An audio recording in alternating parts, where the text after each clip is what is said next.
think last time I got carried away and so it ran into Dr. Macaulay's course. Okay, so we're talking about a Lorentz group, which is a very, very important group in physics.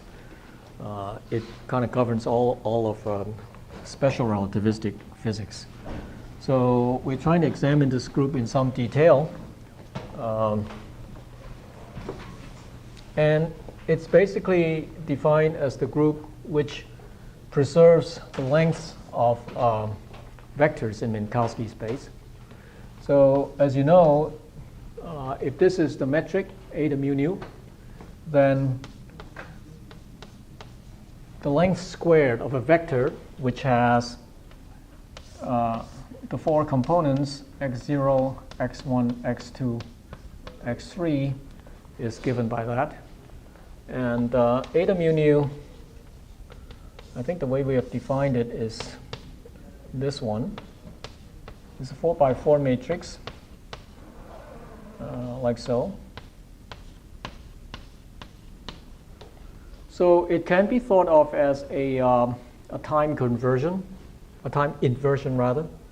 If the first entry in here is the time, x sub 0 is the time component, so to speak, or the time coordinate of a particular event, and x1, x2, x3 are the spatial coordinates of a particular event. And so you see in physics books, by the way, this is written like so in the text. This is the length squared of a vector x, which has components x0, x1, x2, x3. And the Minkowski metric, a so-called indefinite metric, is defined in this way, okay? Which is constant, which means anywhere, everywhere, it has this constant values for the matrix elements. So the Lorentz transformation is, any Lorentz transformation is defined to be a 4x4 matrix lambda, which when acting on any vector x preserves the length of that vector.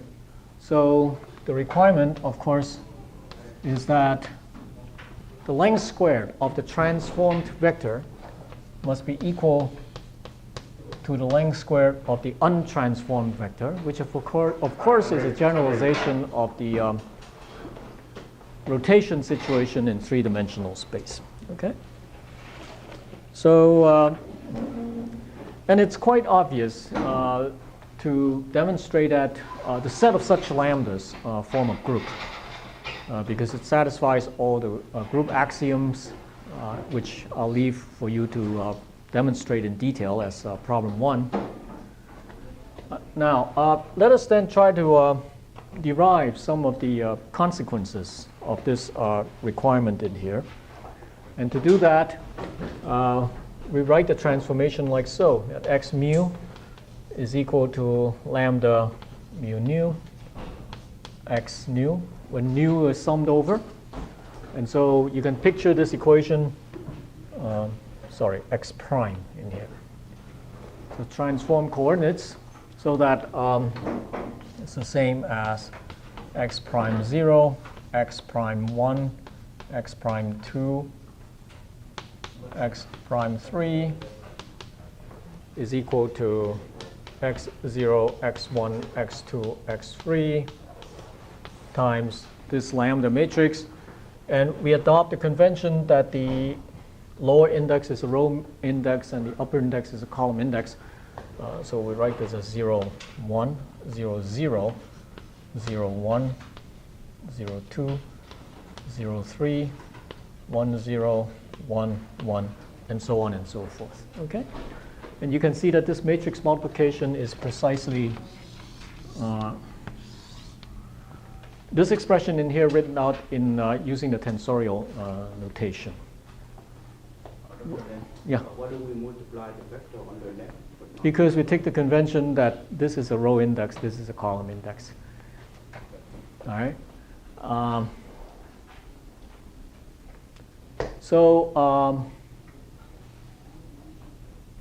If you had done it the other way, then it would require that if you want to write something like this,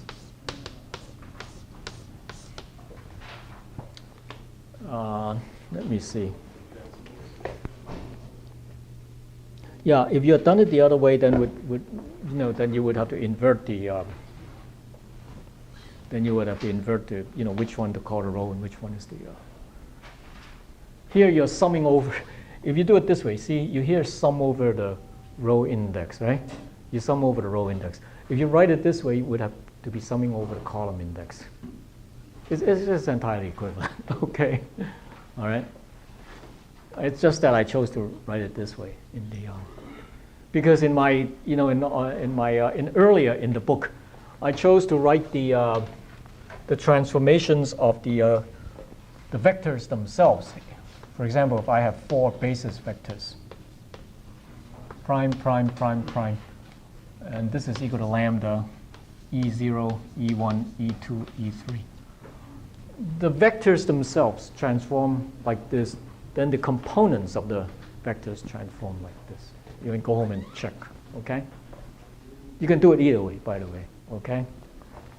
But let's say we do this way. It's the way I'd written it down in the text.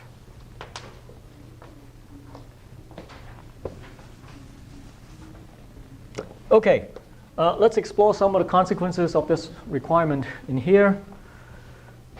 And oh, by the way, before we do that, I mentioned that aside from these Lorentz transformations, you see it transforms a 0 vector to a 0 vector. It's quite clear, right? So it's a linear transformation, transform a 0 vector to 0 vector. So it would have to represent something like a rotation, which transforms a 0 vector to a 0 vector also. On the other hand, in physics, either in 3-dimensional space or 4-dimensional space, you think of translations also of vectors, okay? And a translation is something like this. X prime mu is equal to lambda mu nu x nu plus a mu, where a mu is a constant vector, okay? You simply add the components by a certain constant vector, and that this is simply translation. Is that okay? This is simply add the components by a certain constant vector. It becomes a translation. And the whole thing, rotations together with translations, form a bigger group than the Lorentz transformations. The Lorentz transformations just these, right? And then this bigger group, which consists of both rotations and translations, this is called a Poincare group. And the Poincare group formally appears as what's called a semi-direct product of the translations and the rotations. And we write it like this. The Poincare group P is the semi-direct product of the translations, which we write as L4. L4 means translations in 4 dimensions. Semi-direct product, S stands for semi-direct. T4. Oh, sorry. This is the Lorentz. L is the Lorentz, and T is the translations. What this means is that let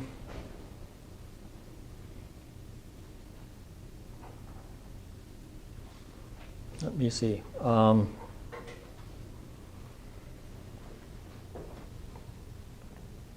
What this means, when you write something like this, this means that the translations is a normal subgroup or an invariant subgroup of the whole Poincare group, and such that any element in the bigger one, in the Poincare group, can be written as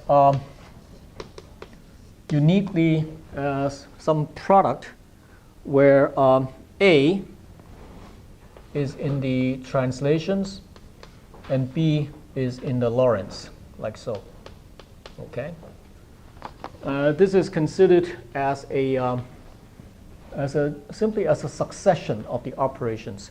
So you can think of some group element in Poincare group as consisting of first translating some 4 vector and then rotating that 4 vector. Okay. And any Poincare group element can be written like this, right?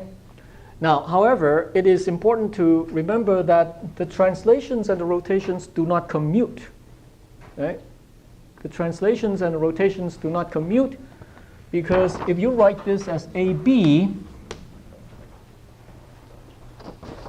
then it means something different. That means you rotate first and then translate. These are different because when you translate first and then rotate, the rotation, the Lorentz group element rotates this constant translation vector also. Okay?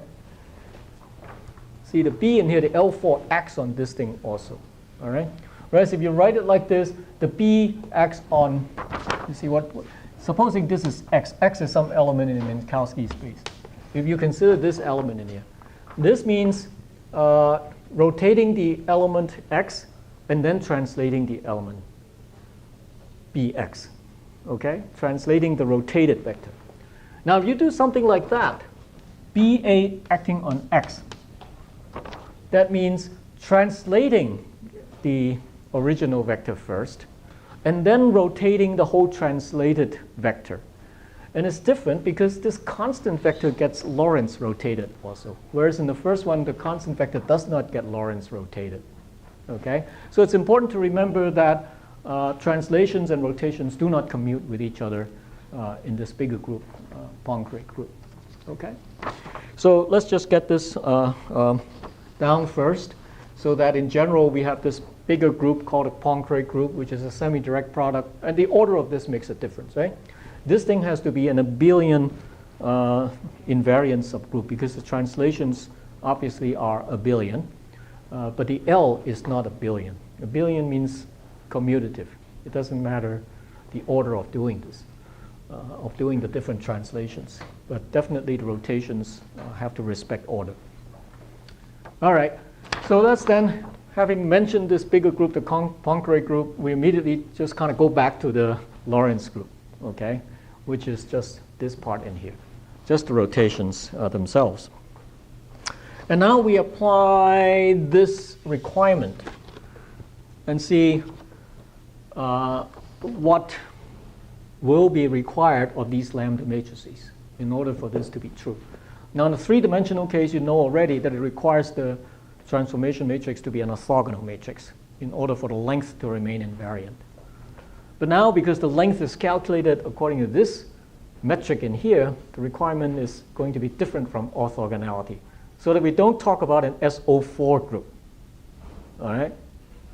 When we require the length to be invariant according to this non-positive metric, so to speak, we come to a different requirement than orthogonality, so that the Lorentz group in 4 dimensions is not an SO4 group, okay, or just an O4 group, if you just require preservation of lengths. Now let's see what in fact is required. So now so let's say lambda x is the new x prime, right? So we need x prime squared to be equal to x squared, okay? And x prime squared and x prime mu is equal to lambda mu nu x nu. So x prime squared must be equal to eta, let me write this carefully, x prime squared must be equal to eta mu nu x prime nu, okay, by definition, right? By the general definition of x squared for any vector in here. But now x prime, let me write x prime nu using this expression, so it's lambda mu nu x nu. X prime nu, let me write this as lambda, what is this? X prime nu is lambda, sorry, I have to use a different index now because I've used nu already. So let me write, in fact, let me use something completely different than mu nu so that I won't repeat the indices in here. So start all over again.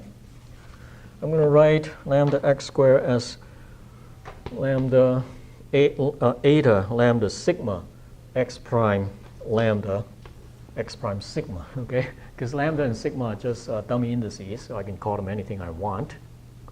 And now I'm going to write this as eta lambda sigma. X prime lambda I can write as big lambda lambda mu x mu. This is for the x prime lambda. And for the x prime sigma, I can write as lambda sigma nu x nu. Is that okay? All right. So I have a lot of sums going on in here. And let me just, these are just components of tensor elements. So these are numbers, so I can write them in any order I want. And so let me write this as eta lambda sigma, big lambda, lambda mu, big lambda, sigma nu, x mu, x nu. Okay? So now this is x prime squared. It's required to be equal to x squared. X squared is just what? Eta mu nu x mu x nu. Okay? By that definition over there. You see what's happening? And now you can kind of factor this out like that. X mu, x nu are just, x is just any vector whatsoever, okay? And so then what you can claim, of course, is that eta mu nu is then equal to that whole thing within brackets. So this requirement, the fact that the length is preserved, says that eta mu nu must be equal to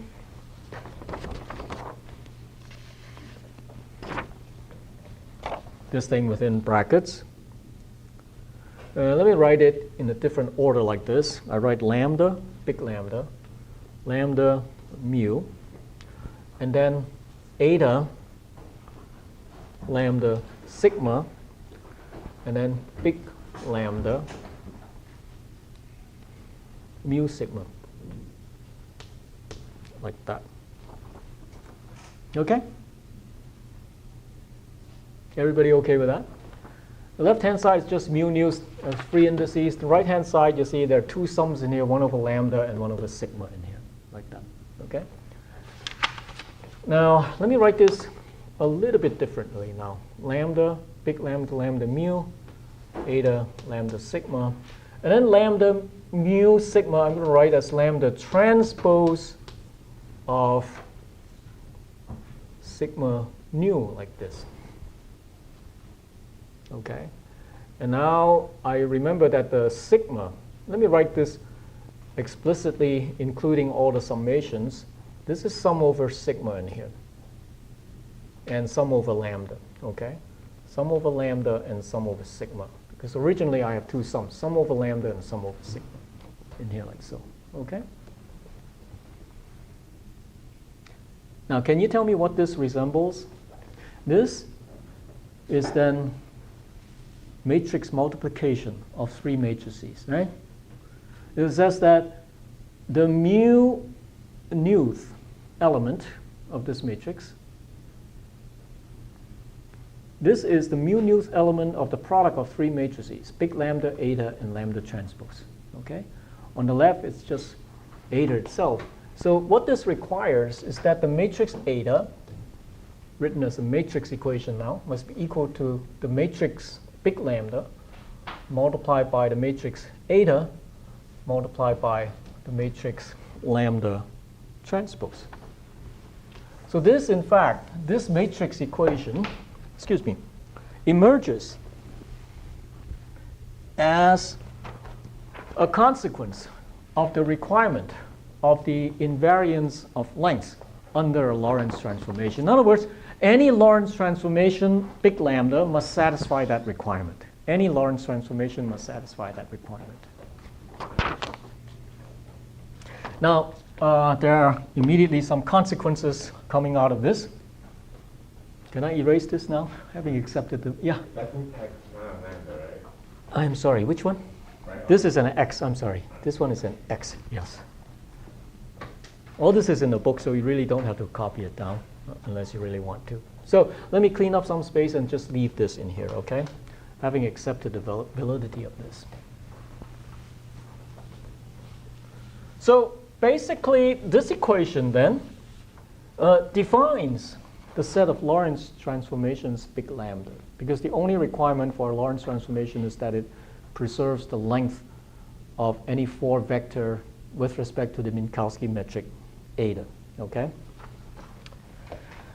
All right. First consequence is that we calculate the determinants on both sides, okay, of this equation. So determinant eta must be equal to determinant lambda multiplied by determinant eta. Determinant of product of matrices is equal to the product of the determinants of the matrices. That should be a well-known fact. Determinant lambda transpose, like that. Okay? Now, each of these different things is a number now, right? So clearly we can cancel out the whatever it is. We know it's actually -1, right? We know the determinant of this is actually -1. But we don't even care about that. Actually, if you write it a little bit differently, if you use another convention, which is very often used in the physics literature, also use this one and the others to be -1, the determinant is also -1. Okay? So here, apparently, the determinant, whether it's +1 or -1, doesn't matter. In any case, you cancel out this factor in here, okay, on both sides of the equation, which means 1 must be equal to, +1 must be equal to product of determinant lambda and determinant lambda transpose. But you learn from elementary algebra that the determinant of a matrix is always equal to the determinant of a transpose of a matrix. Okay?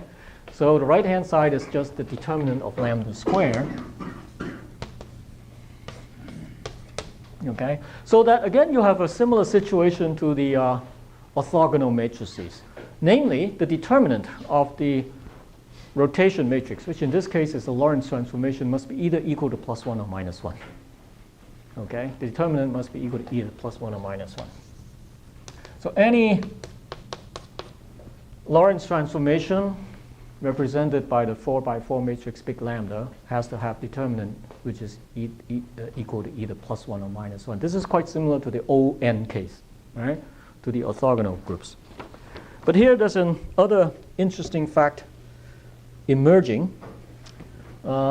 Anyway, let me introduce one bit of terminology. First, any Lorentz transformation with determinant +1 is called a proper Lorentz transformation.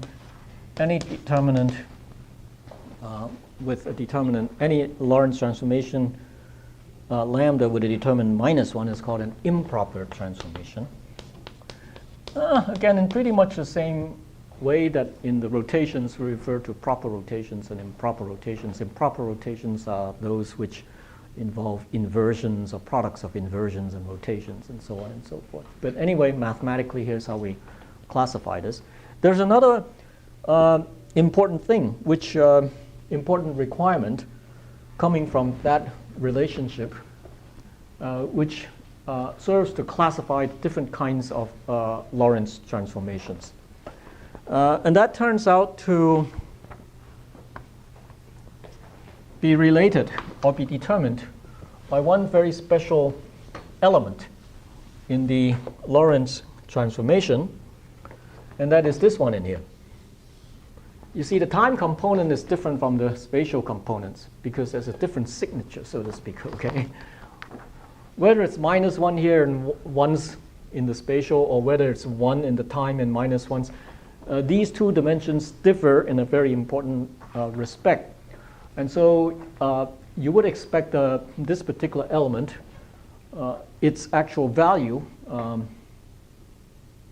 to play a very important role in classifying the different kinds of Lorentz transformations. As a matter of fact, we can show that the square for any Lorentz transformation, the square of this particular matrix element has to be either bigger than 1 or equal to 1. Okay? It cannot have, the square of that cannot be less than 1. Okay? The square of that is always a positive number because lambda 0, 0 is always a real number. Okay?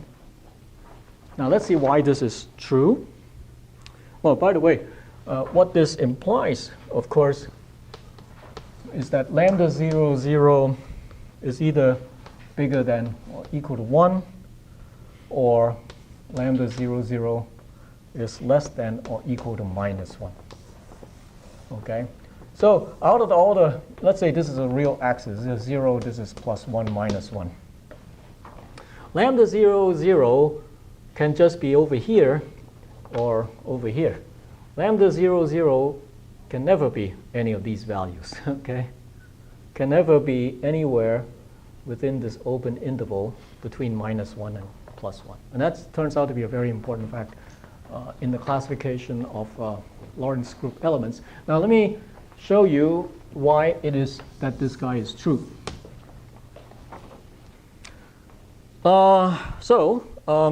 If you look at the 0, 0 element of this equation in here, we know that from the way that we have chosen to write this, that this element is actually equal to minus 1. Okay? So this is equal to minus 1.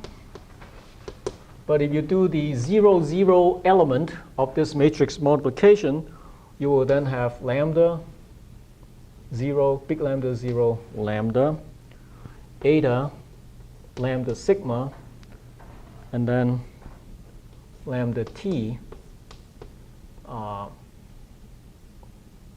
sigma 0 like that. Okay? As matrix multiplication with the implication that repeated indices are summed over now. Okay? It's just matrix multiplication in here. And but now I'm going to write the sigma 0 element of lambda t as lambda 0 sigma. It's just the definition of the transpose. So lambda 0 sigma. Like so. In fact, let me just write this, get rid of the 0 sigma. Like this. Okay? Okay, now if you look at this, these elements, these guys are diagonal, right? These guys are diagonal. And so basically, this becomes, well, when you sum over all the possible values of lambda sigma, only the possible following count, either 0, 0, 1, 1, 2, 2, or 3, 3. That's it. Because whenever the first index is not equal to the second index, that form of the eta, the metric tensor, says that it's equal to 0. Okay? So when you sum over, you get this is equal to, well, when both of these are equal to 0, then you have, and what? Eta 0, 0 is equal to minus 1. So you have the first term is minus lambda 0, 0 squared, right? Okay? And then when lambda sigma are equal to 1, 1, 2, 2, 3, 3, and you sum over them all, you just have sum over I going from 1 to 3, lambda 0 I squared like that. Is that okay? All right? And so remember, all that is supposed to be equal to minus 1. And so lambda 0, 0 squared, lambda 0, 0 squared must be equal to put the 1 over to here, 1 plus I equal to 1, 3, lambda 0 I squared like that. Okay? But whatever they are, lambda 0 I squared has to be a positive quantity. So the sum of all three must still be a positive quantity. So in fact, we have the result in here that lambda 0, 0 squared must be at least equal to 1. It can possibly be bigger than 1, but must at least be equal to 1, and that's this result in here. Okay? So the square of that is bigger than 1 again means that itself is either less than minus 1 or bigger than plus 1. So in other words, whatever they are, this particular element in a Lorentz transformation can never be between somewhere inside the open interval minus 1 and 1. This turns out to be an important fact. Okay?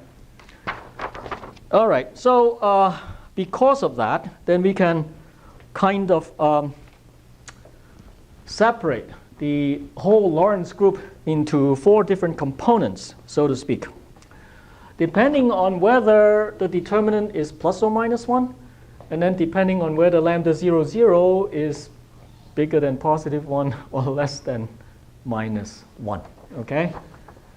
And so we write the several different components, the 4 different components of the Lorentz group in this way.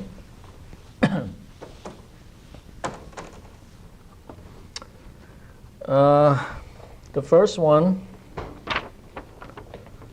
using an obvious notation, the first one is L plus up, like that.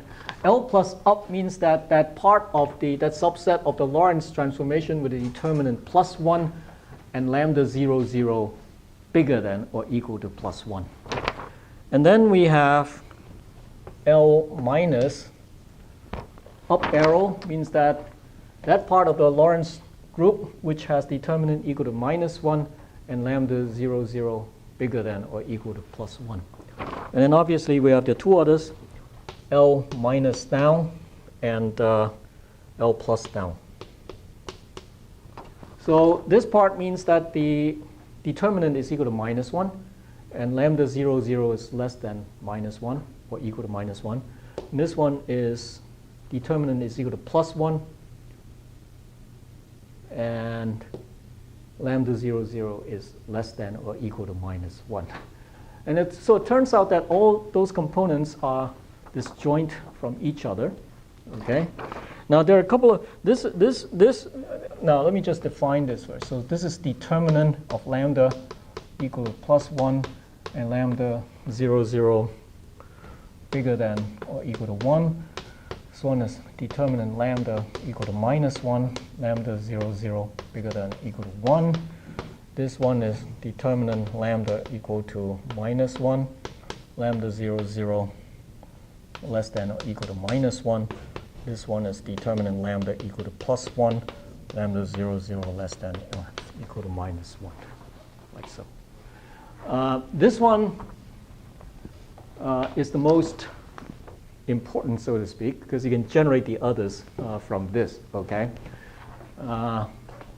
There's a special name for that. It's called sometimes it's also called SO13. SO13. S stands for determinant equal to plus 1 as always. Special means determinant plus 1.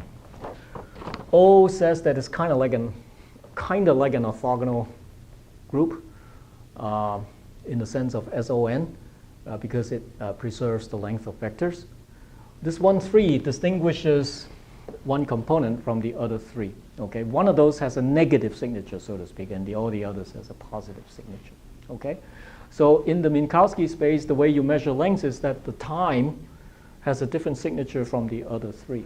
Actually, the term signature is sometimes used in a way to mean the product of all these numbers also. Okay, but as you can see clearly, what the notation means. This one is sometimes also called a proper. Proper means determinant plus 1. There's a term for that. It's called orthochronous. The word chronos apparently has something to do with time, okay, in Greek or whatever. Orthoch means, I don't know, it's bigger than lambda 0, 0 element, having to do with the time, okay, how time transforms in a Lorentz transformation. That has to have values in this part of the real line, okay? So then this would be called the improper orthochronous. I don't need to write it down. This would be called the improper non-orthochronous, and this one would be called a proper non-orthochronous, and so on and so forth. You see these terms appearing in the physics literature, okay? Now, another fact is that out of the proper orthochronous, out of the proper Lorentz group, with also the lambda 0, 0 bigger than or equal to 1, sometimes we also call this L sub 0, all these different names for it. because this one is the basic one in the sense that all others can be generated from it, okay? If you take anything in here and you multiply it by a special element, which we call spatial inversion, you get the improper orthogonalness. Now, the spatial inversion, as the name implies, is that only the spatial components are inverted. Means that this is the spatial inversion, which can also actually be taken to be the metric also. But you have to be careful. If you choose as the metric, then you have to be consistent and so on, okay? As I said, in the older physics literature, this way is chosen because the length squared is usually written as x squared plus y squared plus z squared minus c squared t squared. In the newer physics literature, the length squared is taken as t squared, c squared t squared minus x squared minus y squared minus z squared. You see, you can do either way because, you know, it's non-positive definite anyway, so it doesn't really matter, so to speak, okay? But once you have picked a convention, then stick with it. In this chapter, we have picked this convention. And you see clearly from the form of this, consider this to be a particular, this one is something in the Lorentz transformation also, as you can pretty easily see. It just happens to be the spatial inversion because you change all the spatial coordinates by a sign, but you don't change the time coordinate. Okay, so it's called a spatial inversion. And it so happens that all elements in here can be generated by taking elements in L sub 0 and multiplied by spatial inversion. That's pretty clear, okay? Doing it by spatial inversion does not change the value of lambda 0, 0, because this is 1 in here. But it does change the value of the determinant, okay? Because you take the determinant of something in S sub 0 as plus 1, you take the determinant of S, which of course is minus 1, then you change the determinant of the whole thing from plus 1 to minus 1, okay? Similarly, you can see that if you multiply everything in L sub 0 by the time inversion, then you get this guy in here. The time inversion is something like this, which is actually the form of the metric itself, because here you don't change the values of the spatial components, but you do change the value, you do change the sign of the time component. This is called time inversion, okay? Again, multiplying it by t obviously changes the determinant by a sign, because the determinant of t is minus 1 also. So you change the determinant from plus 1 to minus 1. But changing it like this takes the lambda 0, 0 from someplace over here to someplace over here, okay? So you change it from an orthogonalness to a non-orthogonalness, okay? Finally, this guy, and you have guessed it, is obtained by is obtained from this guy. You see, it's obtained, this guy obviously does not change the value of the determinant, right? But it does change the value of lambda 0, 0. And so you actually do both a time inversion and a spatial inversion. Both of these guys have determinant minus 1. And so when you multiply ST as a product has determinant plus 1. So you don't change the value of determinant, but you do change the value of lambda 0, 0. Okay? So it's interesting to see that the Lorentz group can be broken down into these 4 components, and it can be shown that they are disconnected components considered as a topological space. We'll show that later, okay? So it's kind of like the whole Lorentz group can be broken down into 4 pieces, like so, okay, topologically speaking, considered as a Lie group, okay? Remember that a Lie group is at the same time a differentiable manifold, but considered topologically, these are not connected to each other, okay? There's no way to go from one to the other continuously, so to speak, by varying the parameters of the group, all right? But on the other hand, since all of these other guys can be generated from this guy, the parameters for everything would be just the parameters of this proper orthogonalness subgroup, which is that particular subgroup that we call L sub 0, okay? Now also, we'll show this connectedness property a little bit later on, But there's another fact which is kind of interesting. SO13. I have to write this like that. SO13 with a thought. SO13 itself sometimes is used to mean the entire Lorentz group. Okay, so SO13 with an up arrow means this guy in here. So I should say, all these things are the same, like that. Okay. So let's say this is this, then these are the other three guys, like that. Okay.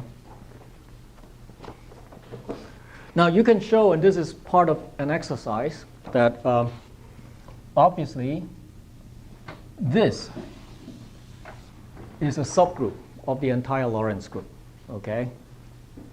Why? Because this is a group in its own right, and it consists of the identity element. None of the other things consist of the identity element.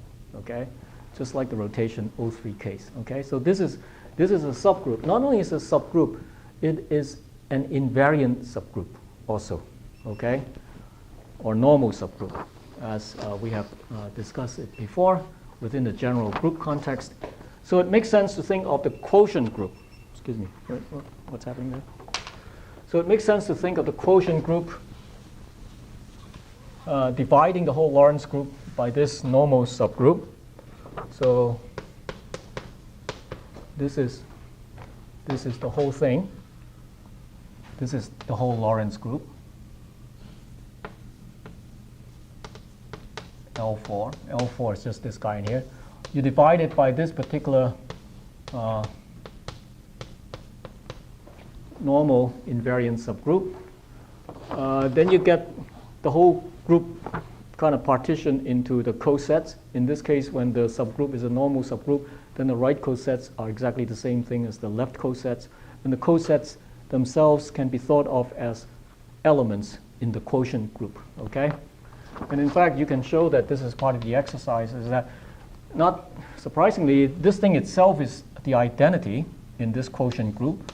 It can be broken down into precisely into these four elements in here, like so. Okay?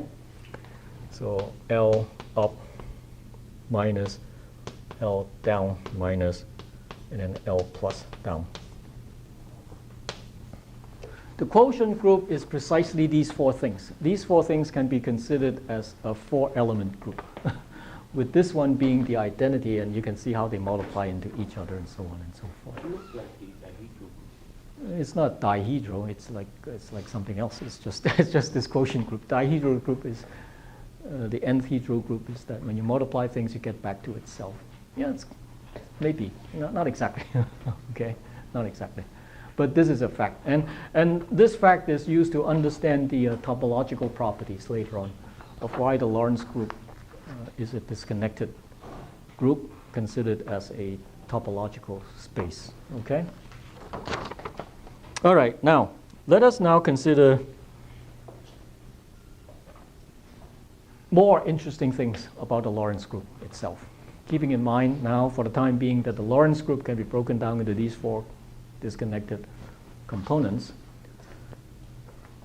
And let's now consider a very interesting correspondence in order to understand the group better, how we can make the usual relativistic transformations out of this group and so on and so forth. You know how the time and spatial components change into each other, the formulas that you learned in 234, how we get it out of these sort of abstract mathematical facts. That's what we are about to do. Okay, and obviously we're going to let c be equal to 1. The speed of light is equal to 1. Okay.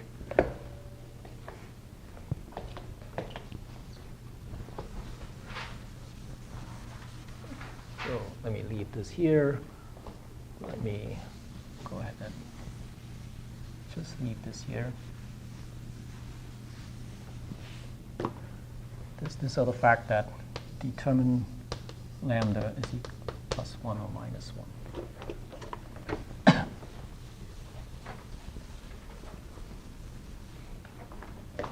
Okay.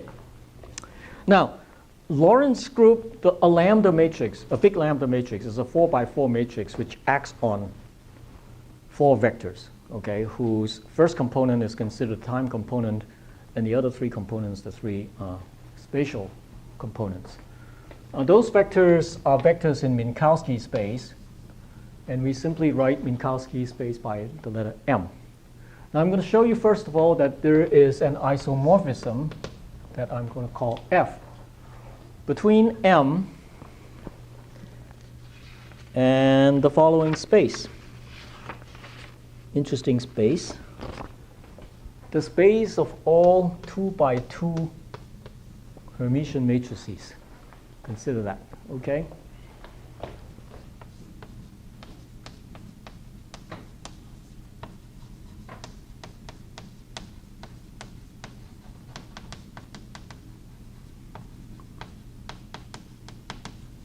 First of all, what is a Hermitian matrix? Do you remember?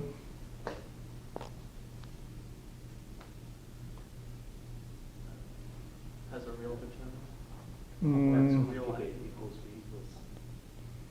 Has real eigenvalues, but besides that, the more sort of the basic definition of a Hermitian matrix. Yeah. The adjoint is called a Hermitian conjugate, which is the transpose complex conjugated, okay? And we write if some h in H2, then H dagger is equal to H means that it's Hermitian. The Hermitian adjoint is equal to the original matrix, okay? And obviously, any Hermitian matrix can be written 2 by 2, can be written like that. Where A, B, C are, where A, B are real numbers and C is some complex number, okay? So A, B in real and C in complex, like so. Why? If you write the Hermitian adjoint of this matrix, it is transpose and then complex conjugated, right? So what is the Hermitian adjoint? You first transpose it. Transpose it becomes A, C, C dag B, right? But that's not the end. You have to complex conjugate also. No, by the way, dagger means complex conjugated, okay? When you complex conjugate this, what happens? A and B are real, so they stay the same. When you complex conjugate C, you get C bar. When you complex conjugate C bar, you get back C itself. The complex conjugate of the complex conjugate is the original number. And these two things are the same, so this is a Hermitian matrix because it is equal to its its Hermitian conjugate, okay? So it's quite obvious that for a Hermitian matrix, the diagonal elements must be real, all right? And the off-diagonal, for the 2 by 2 at least, the off-diagonal elements just simply has to be complex conjugates of each other. Any matrix of this form is a 2 by 2 Hermitian matrix, okay? Now you look at this matrix. How many real numbers does it have in it? There's 4 real numbers in it, right? The real part of C, the imaginary part of C, and then A and B. So there are 4 real numbers. Those 4 real numbers are to be brought into correspondence with the 4 coordinates of Minkowski space in a particular manner. Is it real numbers? Huh? C and C are equal, so they're the same real numbers, so it's 3. I'm sorry, where? Well, C and C are have the same real number, right? So then it's Wait, where's C and C? Where's C and C? C, the complex conjugate of C. This is the complex conjugate of C. Right. This is C. So they have the same real number, right? They have the same real part. Right. One is a complex conjugate of the other one. Right, of course. You get one from A and one from B, so that's 4. Right, but the Go real ahead. part of both Are the same. C are same. Yes. 3. No, the imaginary part is different. The imaginary part is different from I the real agree with part. that. So C itself has 2 numbers. So C bar has the same 2 numbers in it. Sure. Right? The complex number that is complex conjugate can be characterized by the same 2 real numbers, right? The real part and the imaginary part. Right. The difference between the two is that the sign of the imaginary part is different, that's all, okay? So A 2 by 2 Hermitian matrix has 4 real numbers in it, okay? And we'd like those 4 real numbers to correspond in some way to the 4 components of the 4 vector here living in Minkowski space. And it's quite obvious what to do. So you can say that I use this function f, and I'm going to map something which is a 4 vector in Minkowski space to a 2 by 2 Hermitian matrix. And this is a result. x0 plus x3, x0 minus x3. These are a and b, 2 different numbers in general. These two have to be complex conjugates of each other, so I simply write x1 minus ix2, x1 plus ix2. Okay? In this way, now, I claim that this is an isomorphism, so it means there is a one-to-one correspondence. Also, it maps, it's an onto map in here. In other words, given any 4 vector, you can make a 2 by 2 Hermitian matrix, and conversely, given any 2 by 2 Hermitian matrix, you can make a corresponding 4 vector out of it. Okay? In fact, it's easy to show, and this is, so let's ask the question. If I give you this Hermitian matrix, what would the inverse map be? Which 4 vector would I get out of this Hermitian matrix? Just think about it a little bit first, okay? I can take that way.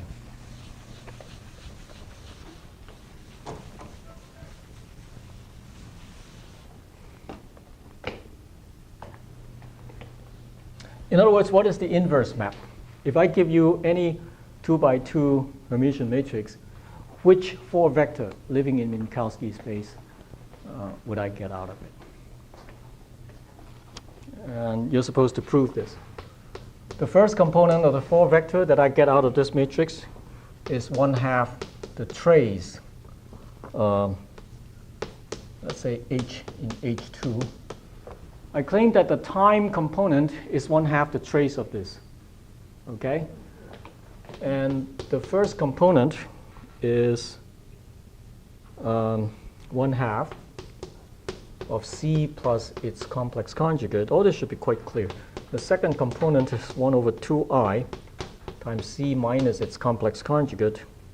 And then finally, the third component is 1/2 of, a minus b. A plus b would have been the trace, right? A minus b. Think about this, prove that. So given any 4 vector, I can make a 2 by 2 Hermitian matrix. Given any Hermitian matrix, 2 by 2 Hermitian matrix, I can make a 4 vector out of it. And so you can prove this map is 1, 1, and onto, so therefore it's an isomorphism. In other words, the set of Minkowski vectors is completely isomorphic to the set of 2 by 2 Hermitian matrices. It's an interesting fact. Okay? Not only that, the following thing turns out to be pretty interesting also. Remember something you learned in quantum mechanics called as Pauli spin matrices? How many of you have heard of the Pauli spin matrices? Sigma x, sigma y, sigma z. Let me call them, for those of you who haven't heard it, it's okay. You're about to hear it now. And hereby let it be registered that the sigma matrices are very, very important in, at least in non-relativistic quantum mechanics, because they are the angular momentum operators corresponding to the spin angular momentum. Okay, the spin is a 2 by 2 vector space. It's a 2-dimensional vector space. Therefore, the angular momentum operators must be 2 by 2 matrices also, operating on the spin vectors, considered as 2-dimensional vectors. Okay. And so sigma 1, which is usually called the x component, or sigma x, is this funny matrix in here. Sigma 2 is this funny matrix minus I0. And sigma 3 is 1, 0, 0, minus 1. Like so. Sigma x, sigma y, sigma z. 2 by 2 complex matrices. And sigma 2 is complex. Okay? Now, it turns out that there's another one that's quite important. We call it, which is the identity matrix. A 2 by 2 identity matrix is important in this context also. Like so, okay? So how do the sigma matrices come out of this whole business? I'm going to claim that now, when you look at Minkowski space, it's a 4-dimensional space whose 4 components are such that the first component is time component, and the other 3 are the spatial components. So I can make unit vectors, right? I can make unit vectors in Minkowski space, and I'm going to call them like this. The first one is something like that, okay? This is the unit vector along the time axis, let's say, okay? And then the other 3, E1 is 0, 1, 0, 0. This is a unit vector along the x direction, let's say, okay? Let me even write vectors like that to just remind you the fact that these are in fact vectors. 0, 0, 1, 0, and then finally E3 is 0, 0, 0, 1. Okay? Now, of course, this is just the identity vector. Sorry, the identity matrix, like that, okay? E.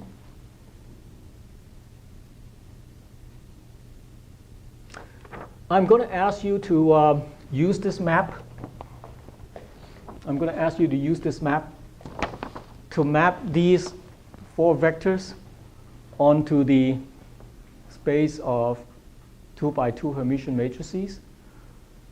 And lo and behold, what do we get? Let's try it out. So for this, let's use the F map, which is defined by this equation, right? To map this vector. So in this case, x0 is 1, all the rest of them are equal to 1. All the rest of them are equal to zeros. So x0 is 1, so you just have a 1, 1 in here. All the x1, x2, x3 are equal to zeros, right? So what 2 by 2 matrix do you end up with? The identity 2 by 2 matrix. Okay? If you try to map the unit vector along the x-axis using this mapping, it's not too hard to see that you're going to end up with sigma 1. Try it out. If you use this map to work on the unit vector along the y-axis, it's not hard to see that you end up with sigma y, which is sigma 2. Okay? And finally, if you use this map to act on the unit vector along the z-axis, or E3, you end up with sigma 3. So you see, interestingly, the Pauli matrices can be considered as basis vectors in the space of 2 by 2 Hermitian matrices, right?